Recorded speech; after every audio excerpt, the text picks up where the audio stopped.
जिवंत परमेश्वराच्या नावाला धन्यवाद असो. आज या सकाळच्या वेळेस मी आपल्या संपूर्ण प्रेक्षकांचं व्हॉट्सअप होप या आत्मिक कार्यक्रमामध्ये स्वागत करीत आहे.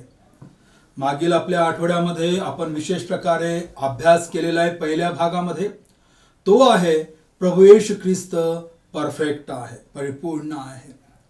त्यामध्ये काही बाबींचा आपण अभ्यास केला. आज आपण दुसरा भाग अभ्यासणार आहोत. दुसऱ्या भागामध्ये आणखीन आपण प्रभू ख्रिस्ताच्या परिपूर्णतेबद्दल शिकण्याचा प्रयत्न करणार आहोत. आणि माझी तुम्हा सर्वांना विनंती आहे की तुम्ही कृपा करून थोडा वेळ विशेष प्रकारे वचनाकडे लक्ष द्या. ज्यावेळेस मी बायबलमधून काही वचनं तुम्हासाठी वाचणार आहे, त्या वचनांकडे जर तुम्ही बारीकाईने लक्ष पुरवलं तर ते वचन तुम्हाला नक्कीच आशीर्वादित करणार आहे आणि तुमचं जीवन बदलून टाकणार आहे. आपण प्रार्थना करू आणि आपल्या दुसऱ्या भागामध्ये आपण विशेष प्रकारे देवाला आपल्या स्वतःला देऊया, म्हणजे देवाचं वचन तुम्हाला आणि मला अधिक आशीर्वादित करेल. आपण प्रार्थना करू. स्वर्गीय महान परमेश्वरा, मी तुझ्या नावाला धन्यवाद देतो. प्रभू, आज या सकाळच्या वेळेस तू संपूर्ण प्रेक्षकांना, भाविकांना, विश्वासणाऱ्यांना परमेश्वरा ही सुसंधी दिली तुझं वचन ऐकण्यासाठी. त्यांना परमेश्वर हा वेळ मिळू दिलास, त्याबद्दल मी तुझा आभार मानतो. त्या सर्वांच्या गरजा, अडचणी, समस्या तुला माहीत आहेत, त्या संपूर्ण तू पूर्ण कर, त्यांना आशीर्वादित कर. आणि प्रभू, सर्व गोष्टीमध्ये त्यांना तू परमेश्वरा सर्व गोष्टीचा पुरवठा करून आशीर्वादित कर, हीच माझी विनंती आहे. त्याचप्रमाणे स्वर्गीय बाप्पा, तुझं वचन त्यांच्यापर्यंत जात असताना तू सहाय्य कर. आमचा प्रभू ख्रिस्त परफेक्ट आहे, परिपूर्ण आहे, हे समजण्यासाठी प्रभू त्यांना तू विशेष प्रकारे ज्ञान दे, बुद्धी दे. आणि प्रभू, सर्व गोष्टीमध्ये सर्व प्रकारची संपन्नता दे, हीच माझी विनंती आहे. आमचं धन्य तारणारा प्रभू येशू याच्याच द्वारे ही प्रार्थना केली म्हणून तू ऐक. आमेन. पहिला भाग जो तुम्ही आणि मी अभ्यासलेला आहे तो आहे प्रभू येशू जो आहे तो परफेक्ट आहे. त्यामध्ये आपण पाहिलं की प्रभू ख्रिस्त जो आहे तो चरित्रामध्ये परफेक्ट आहे. त्याचं संपूर्ण जीवन चरित्र, त्याचं संपूर्ण जीवनामधली जी काही वागणूक आहे ती परफेक्ट अशा प्रकारची होती. त्याचप्रमाणे त्याचं ज्ञान परफेक्ट आहे, कारण त्याने स्पष्टपणे तुम्हाला आणि मला सांगितलेलं आहे की जसा मी पित्याला ओळखतो आणि पिता मला ओळखतो, तसं मी जे माझं ऐकतात त्यांना ओळखतो, जे माझे आहेत त्यांना ओळखतो आणि तेही मला ओळखतात. हे ज्ञान परिपूर्ण प्रभूकडेच आहे आणि तो आहे प्रभू येशू ख्रिस्त. त्याचप्रमाणे त्याने परिपूर्ण आपला प्राण आमच्यासाठी दिलेला आहे. त्यामध्ये सुद्धा त्या यज्ञामध्ये तो परफेक्ट आहे. ते सॅक्रिफाईस त्याने तुमच्या आणि माझ्यासाठी केलेला आहे. त्याचप्रमाणे तुम्ही आणि मी अभ्यास केला की आज्ञा पालनामध्ये प्रभू ख्रिस्त परिपूर्ण राहिलेला आहे. थोडक्याही गोष्टीमध्ये तो चुकला नाही. लहानशी सुद्धा आज्ञा त्या ठिकाणी त्याच्यापासून त्या ठिकाणी मोडल्या गेली नाही. सर्व आज्ञा, जे काही त्याला आज्ञा पिलेलं होतं ते सर्वच्या सर्व त्याने आज्ञा पालन केलेलं आहे. एकाही गोष्टीमध्ये त्याने देवाला दुखविलं नाही. एकही आज्ञा देवाची मोडली नाही. तो स्वर्गातून उतरलेली परिपूर्णपणे अशा प्रकारची भाकर तो आज तुम्हाला आणि मला मार्गदर्शन करीत आहे. आज आपण दुसऱ्या भागामध्ये आलेलो आहोत की प्रभू येशू परफेक्ट आहे. कृपा करून तुम्ही अशा गोष्टीच्या नादी लागू नका की ज्या अपूर्ण आहेत, ज्या परिपूर्ण नाहीत. ज्या प्रतिमा तुम्ही निर्माण केलेल्या आहेत त्या अपूर्ण प्रतिमा आहेत. अपूर्ण म्हणजे ते तुम्हीच निर्माण केलेले, तर परफेक्ट कसे का होऊ शकतात? हो, तुमची कलाकुसरी त्या ठिकाणी फार उत्तम अशा प्रकारे म्हटल्या जाऊ शकते. तुम्ही चित्रकार उत्तम प्रकारे असू शकता, पण तुम्ही त्या कलाकृतीमध्ये प्राण घालू शकत नाही. ती कलाकृती त्या ठिकाणी स्वतःहून काहीच करू शकत नाही. ते वास्तुशिल्प स्वतःहून चालू शकत नाही, बोलू शकत नाही, कोणाला मदत करू शकत नाही. त्यांनाच उचलून घ्यावं लागतं, उचलून ठेवावं लागतं. अशा प्रकारच्या कलाकुसरी, अशा प्रकारचे चित्र त्या ठिकाणी जगामध्ये आहेत. आणि त्यांना जर आपण आपलं पूजनीय स्थान मानतो आणि त्यांना जर आम्ही परफेक्ट म्हणतो, आम्ही अपूर्ण, आमच्या हातामधून निर्माण झालेले पूर्ण, तरी कशा प्रकारचं आहे याचा थोडा विचार आम्हा मानवांना करणं फार गरजेचं आहे. आणि म्हणून जो परिपूर्ण आहे त्यानेच मानवाला त्या ठिकाणी निर्माण केलेला आहे. आम्हा सारख्या मानवांना पवित्रता देण्यासाठी येशू जगामध्ये आला. मानवाला तारण देण्यासाठी येशू जगामध्ये आला. का आला? कारण आम्ही त्याची निर्मिती आहोत. या निर्मितीवर त्याचं अतोनात प्रेम आहे. या निर्मितीसाठी येशू आला. ती निर्मिती आहे तुम्ही आणि मी, मानव. जनावरांसाठी येशू जगामध्ये आला नाही.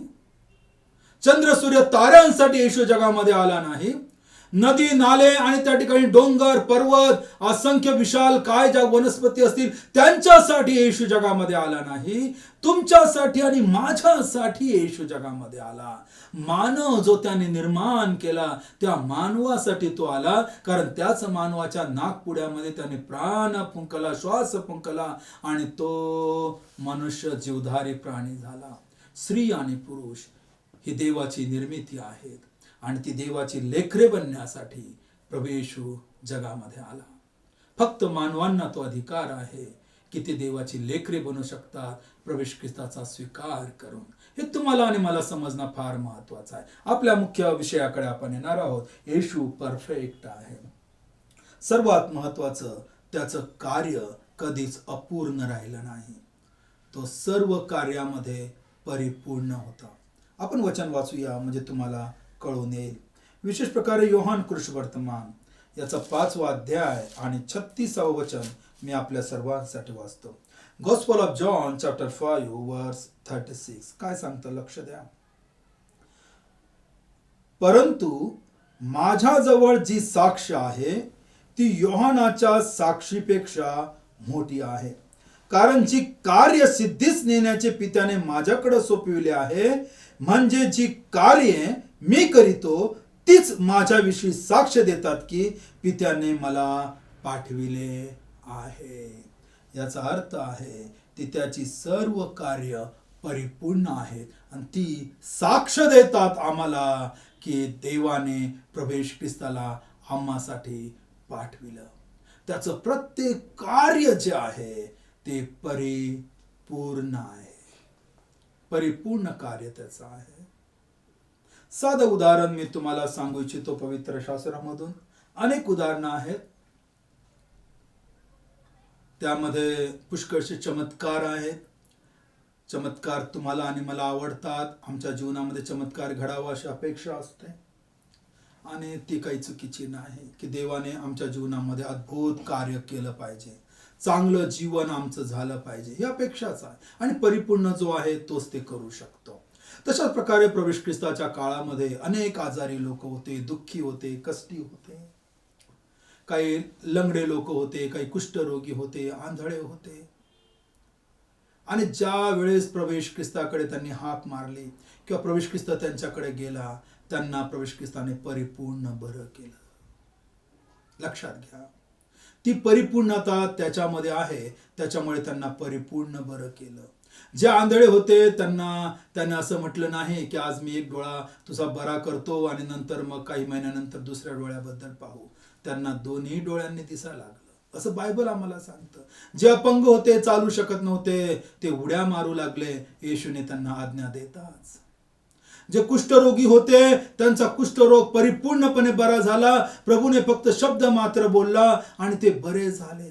बायबल सांगतं जितकेही प्रभू ख्रिस्ताकडे आजारी लोक आले ते सर्व बरे होऊन गेलेत, परिपूर्ण बरे होऊन गेलेत. म्हणजे ते थोडा आजार सोबत घेऊन गेले नाहीत. किंवा येशूने म्हटलं नाही की आता तुम्ही आता बाकीच्या गोष्टी असे करा की आता औषध पाणी घ्या, बाकीचं ते निघून जाईल, थोडं गेलेलं आहे, थोडं हळूहळू जाईल. असे शब्द प्रभू ख्रिस्ताने कधीच वापरले नाहीत. कारण तो परिपूर्ण आहे, तो प्रभू आहे, मालक आहे, देव आहे. त्याचप्रमाणे जे मेलेले होते ते सुद्धा प्रभू ख्रिस्ताने जिवंत केले. हे त्याचं कार्य आहे, हे त्याचं कार्य आहे. त्याने लाजराला आवाज दिला आणि तो जिवंत बाहेर आला. मेलेला लाजर जिवंत बाहेर आला. परिपूर्ण कार्य, परिपूर्ण कार्य. कसलंही त्याच्या शरीराला हात न लावता कशाही प्रकारचं त्याच्यावर त्या ठिकाणी लोकांना सांगून अवतीभोवती बसून आता 2 तास होतील, 4 तास होतील, 8 तास होतील, अशा प्रकारचं प्रवेश ख्रिस्ताने केलं. कारण तो परफेक्ट आहे. त्याने आवाज दिला, मानव काय तर मेलेला मानव सुद्धा त्याचा ऐकणारा आहे. त्याची वाणी कबरेमध्ये सुद्धा पोहोचणारी आहे. तुम्ही आणि मी तर जिवंत आहोत. आम्ही त्याच्या वाणीकडे लक्ष द्यायला पाहिजे. आणि म्हणून बायबल आम्हाला सांगतं की त्याचे कार्य जे आहे तेच आम्हाला साक्ष देतात. म्हणून त्याचं कार्य काय आहे हे जाणून घेण्यासाठी माझी तुम्हाला कळकळीची विनंती आहे की तुम्ही बायबलचं वाचन करा. विशेष प्रकारे नवीन करारामध्ये प्रभू ख्रिस्ताच्या जीवनचरित्रावर आधारित पवित्र आत्म्याच्या द्वारे त्या ठिकाणी काही पुस्तकं आहेत. त्या पुस्तकांचा अभ्यास करा, पवित्र वचनांचा अभ्यास करा, वाचन करा प्रथम, मग नंतर तुम्हाला अभ्यासाची गोडी लागेल. पण प्रथम तुम्ही वाचून तर काढलं पाहिजे. कोणती कार्य आहेत की जी त्याची साक्ष देतात. ती साक्ष आम्हाला समजण्यासाठी आम्हाला वाचन करणे अत्यंत महत्वाचं आहे.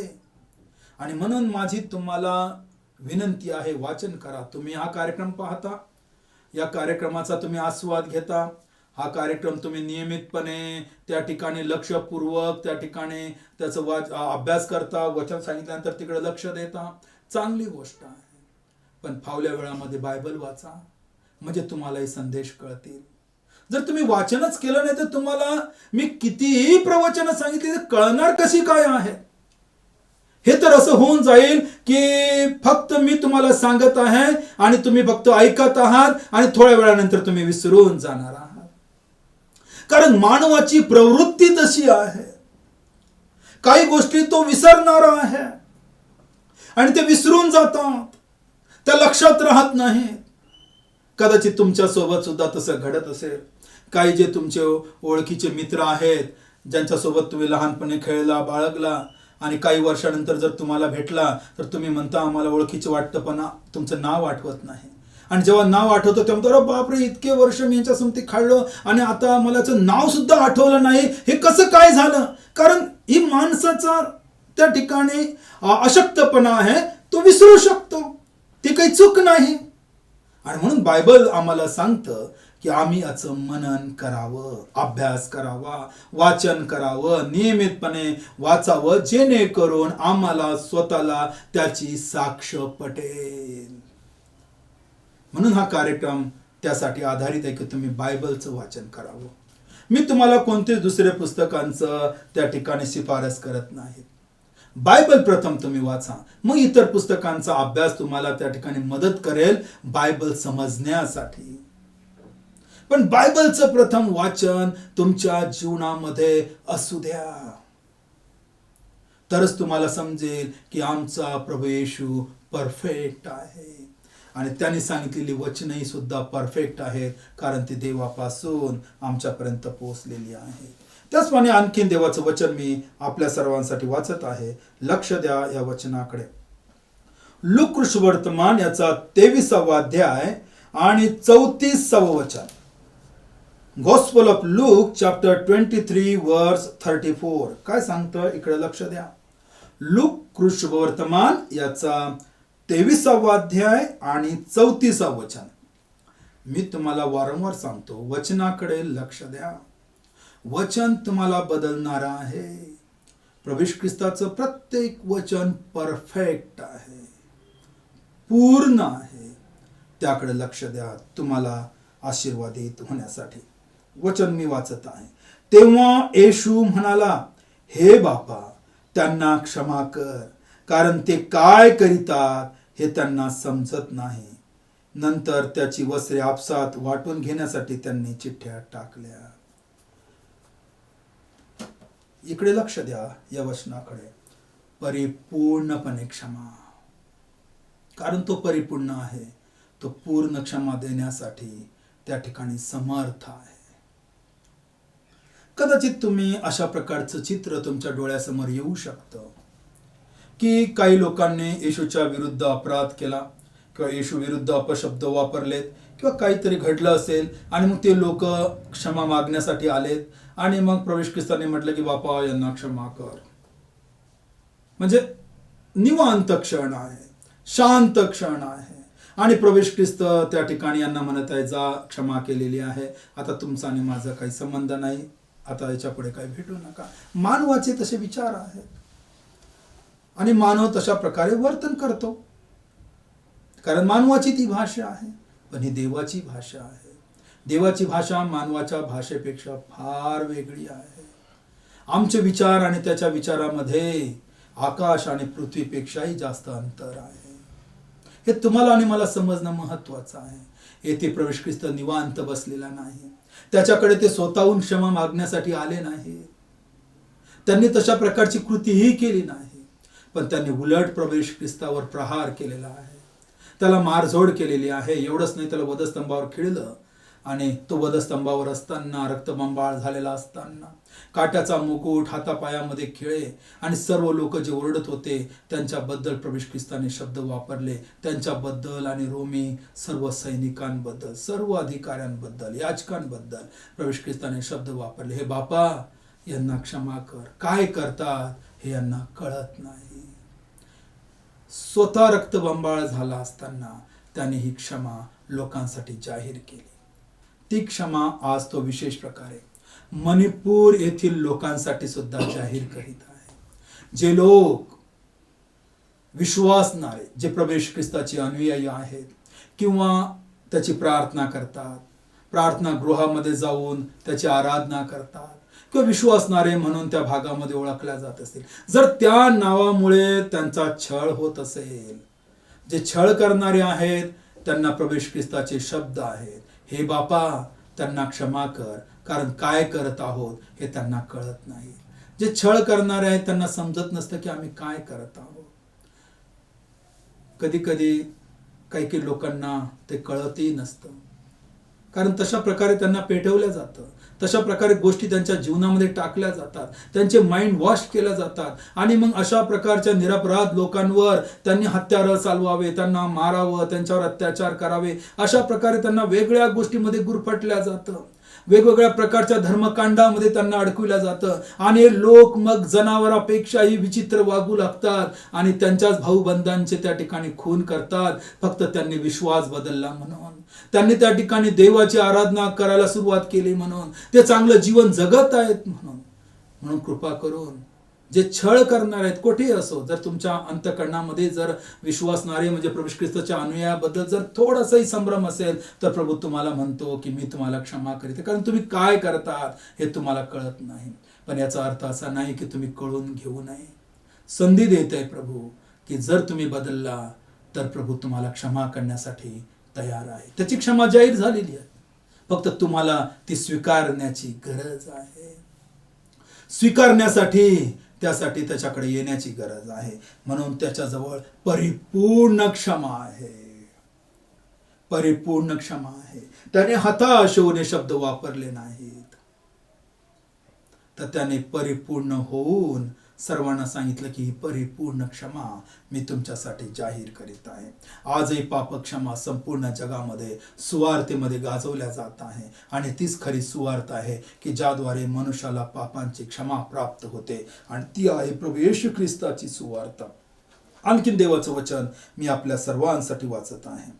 विशेष प्रकारे पेत्राचे पहिले पत्र याचा 5वा अध्याय आणि 7वं वचन काय सांगतं, इकडे लक्ष द्या प्रेक्षकांनो, विश्वासणाऱ्यांनो, लक्ष द्या या वचनाकडे. बायबल काय सांगतं, पेत्राचे पहिले पत्र 5वा अध्याय आणि 7वं वचन काय सांगतं, त्याच्यावर तुम्ही आपली सर्व चिंता टाका, कारण तो तुमची काळजी घेतो. परिपूर्ण काळजी घेणारा प्रभू येशू ख्रिस्त आहे.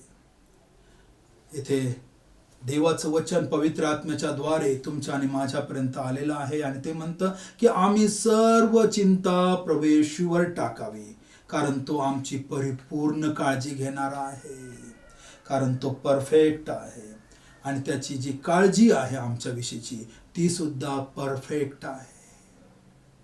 तो तोंड देखलेपणा करीत नाही. शत्रूवर प्रेम करणारा स्वकीयावर किती प्रेम करणारा असणार आहे. आणि म्हणून बायबल तुम्हाला आणि मला सांगत आहे की जे त्याचे लोक आहेत त्यांची तो अधिक काळजी घेण्यासाठी सदैव तयार आहे. फक्त तुम्हाला आणि मला त्याच्यावर आपली चिंता टाकायची आहे, कारण तो परफेक्ट काळजी घेणारा आहे. तो आम्हाला निश्चिंत करणारा आहे. सर्व चिंतेमधून तो आम्हाला बाहेर काढणारा आहे आणि आम्हाला सर्व गोष्टीमध्ये सहाय्य करणारा तोच आहे. आमच्या सर्व चिंता त्याच्यावर टाका. बायबल आम्हाला हे आव्हान करीत आहे. लक्षात घ्या, आव्हान करीत आहे. तो मनुष्य नव्हे की तो तुम्हाला खोटी आश्वासनं देईल. जगामध्ये अनेक मनुष्य आहेत, खोटी आश्वासनं देतात. पेपरमध्ये आम्हाला वाचायला मिळतं, लोक जीवनभराची कमाई काही लोकांच्या विश्वासावर कुठेतरी गुंतवतात आणि मग नंतर समजून येतं की ते सर्व फसवेगिरी होती, फ्रॉड निघालं, तसं काहीच नाही. आणि मग ते कठीण होतं की आम्ही किती विश्वासाने आमच्या पूर्ण जीवनभराची पुंजी तुमच्या जवळ दिली किंवा अमुक बँकेमध्ये दिली किंवा कुठेतरी पतसंस्थेमध्ये दिली. काय काय जगामध्ये वेगवेगळ्या गोष्टी आहेत त्याच्यामध्ये लोक गुंतवतात. तो विश्वास त्यांच्या जीवनामध्ये निर्माण करण्यासाठी ते लोकही तशा प्रकारचं कृती करतात आणि फसतात. तशा प्रकारचं प्रभूने सांगितलं नाही आम्हाला. त्याने सांगितलं फक्त की तुमच्या ज्या चिंता आहेत त्या माझ्यावर टाका, मी तुमची काळजी घेतो. याचा अर्थ ज्या चिंता कोणतेही असो तुमच्या जीवनामध्ये, कोणतेही समस्या असो, असा जगामध्ये एकही माणूस नाही की जो चिंताग्रस्त नाही. आज तर सर्वात जास्त चिंताग्रस्त हाच आजार आहे, भयंकर आजार झालेला आहे. सर्वात बाकीच्या आजारापेक्षा हा भयंकर आजार झालेला आहे की मनुष्य सदैव चिंतित राहतो. थोडा वेळ हसतो आणि नंतर पुन्हा खिन्न होऊन जातो. पुन्हा त्याला वाटतं माझं काय होईल, पुढे काय होईल. आई वडिलांना लेकरांबद्दल चिंता आहे, लेकरांना भविष्याची चिंता आहे, एकमेकाची चिंता आहे, स्वतःची चिंता आहे, पैशाची चिंता आहे. सर्व सर्व गोष्टी आहेत जगामध्ये, अनेक गोष्टींची चिंता आहे आणि या चिंतेने मनुष्य खचून जात आहे. कठीण आहे. कधी कधी काही लोक म्हणतात की नाही आम्ही असं कसं काय करायचं. पण मी तुम्हाला सांगितलं की हा मनुष्य नाही की तो तुम्हाला फसवण्यासाठी किंवा फक्त सांत्वनापर शब्द बोलत आहे. तो परफेक्ट सांगत आहे की फक्त चिंता टाकून बघा, माझ्यावर सोडा आणि मग तुमचं कार्य बघा, मी कसं सिद्धीस नेतो. अनुभव घ्या, प्रभू ख्रिस्ताचा अनुभव घ्या, त्याच्यावर आपला पूर्ण हवाला टाका, आपलं पूर्ण जीवन त्याला समर्पित करा, तुमच्या सर्व गोष्टी त्याला द्या. त्या तो आशीर्वादित करून टाकेल आणि चिंतेमधून मनुष्याला तो त्या ठिकाणी आनंदित करून टाकेल. आणि मग तुम्हाला समजून येईल की हा देव, हा प्रभू येशू किती परफेक्ट आहे, किती चांगला आहे, किती उत्तम आहे. तो फक्त आम्हाला अनुभव घेण्यासाठी हे सांगत आहे. त्याची परिपूर्णता तो आम्हाला दाखवण्यासाठी सांगत आहे. या जगामध्ये तो आम्हाला आमच्या समस्येमधून बाहेर आम्हाला काढण्यासाठी फक्त बोलते की तुम्ही ती चिंता माझ्यावर टाका, म्हणजे मी तुमची काळजी घेतो, याचा तुम्ही अनुभव घेऊन पहा. स्तोत्रकर्ता म्हणतो तरुण सिंहासही वान पडेल, पण जे त्याच्यावर भाव ठेवतात त्यांना कोणत्याच चांगल्या गोष्टीची वाण पडणार नाही. हे आहेत विश्वासणाऱ्यांचे शब्द, ज्यांनी देवाचा, प्रभू येशू ख्रिस्ताचा अनुभव घेतलेला आहे, ज्यांनी अनुभव घेतलेला आहे. आणि विशेष प्रकारे हा जो पेत्र आहे, हा प्रभू ख्रिस्ताचा शिष्य आहे, प्रेषित आहे, आणि तो पवित्र आत्म्याच्या द्वारे त्या ठिकाणी तुम्हाला आणि मला बोध करून सांगत आहे की सर्व चिंता प्रभूवर टाका, तो तुमची काळजी घेतो. कारण त्याची काळजी प्रभू येशू ख्रिस्ताने कशी घेतली त्याचं तो मूर्तिमंत उदाहरण आहे आणि ती साक्ष त्याची पवित्र शास्त्रामध्ये नोंदविण्यात आलेली आहे. बायबल तुम्हाला आणि मला या गोष्टीमध्ये मार्गदर्शन करीत आहे. लक्षात घ्या, तो परफेक्ट आहे. आपण आज शिकलेलो आहोत की त्याचे सर्व कार्य परिपूर्ण आहेत, त्याची सर्व कार्य साक्ष देतात. लक्षात घ्या, या जगामध्ये त्याची कार्य आमच्यासाठी साक्ष रूपामध्ये आहेत, पण बायबल सांगतं प्रभू येशू ख्रिस्त प्रारंभ व शेवट आहे आणि प्रारंभी त्याने जे निर्माण केलं ते आजही साक्ष देत आहे. सूर्य ही त्याची निर्मिती आहे, चंद्र ही त्याची निर्मिती आहे, संपूर्ण सृष्टी त्याची निर्मिती आहे, असंख्य तारे त्याची निर्मिती आहे आणि ती सृष्टी साक्ष देते की देव आहे. ही साक्ष आहे प्रभू येशू ख्रिस्तांच्या कृत्यांची, जी त्याने त्या ठिकाणी निर्माण केलेली आहे. ही त्याची कार्य आहे, ही त्याचं अंगुली कार्य आहे आणि म्हणून तुम्ही आणि मी त्याची स्तुती करावी, कारण तो परफेक्ट आहे, त्याची क्षमा परफेक्ट आहे. हे दुसऱ्या अध्यायामध्ये आपण शिकलेलो आहोत. त्याचप्रमाणे त्याची आम्हाविषयी असलेली काळजी परिपूर्ण आहे, परफेक्ट आहे, कारण येशू परफेक्ट आहे. मग जो सर्व गोष्टींनी परिपूर्ण आहे त्याच्याकडे आम्ही यावं. सर्व गोष्टींचा पुरवठा त्याच्याजवळ आहे. म्हणून इतर सर्व गोष्टी सोडून, इतर सर्व मार्ग सोडून खऱ्या मार्गाने या. तो तुम्हाला सर्व गोष्टींनी आशीर्वादित करण्यासाठी तयार आहे.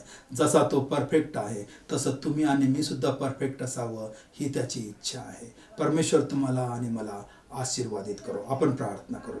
स्वर्गीय महान परमेश्वरा, मी तुझ्या नावाला धन्यवाद देतो, तुझी स्तुती करतो. प्रभू, आज आम्ही दुसऱ्या भागामध्ये आमचा प्रभू येशू ख्रिस्त परफेक्ट आहे याबद्दल आम्ही अनेक वचनांचा अभ्यास केला. परमेश्वरा, प्रेक्षकांना प्रभू ज्याही गोष्टीमध्ये अडखळण येत असेल त्या सर्व गोष्टी त्यांच्या जीवनातून काढून टाक. त्यांचं जीवन आशीर्वादाने भरपूर कर प्रभू. कारण प्रभू येशू ख्रिस्ताने समस्त मानवासाठी पापांची क्षमा जाहीर केलेली आहे, ती त्यांनी स्वीकारावी. यासाठी प्रभू त्यांच्या अंतःकरणाचे दरवाजे उघड आणि त्यांचं जीवन आशीर्वादित कर परमेश्वरा. कारण आमचा प्रभू येशू ख्रिस्त सर्वांची काळजी घेतो. हे प्रभू, आम्हा सर्वांना तू आशीर्वादित कर. आमचा धन्य तारणारा प्रभू येशू, याच्याच द्वारे ही प्रार्थना केली म्हणून तू ऐक. आमेन.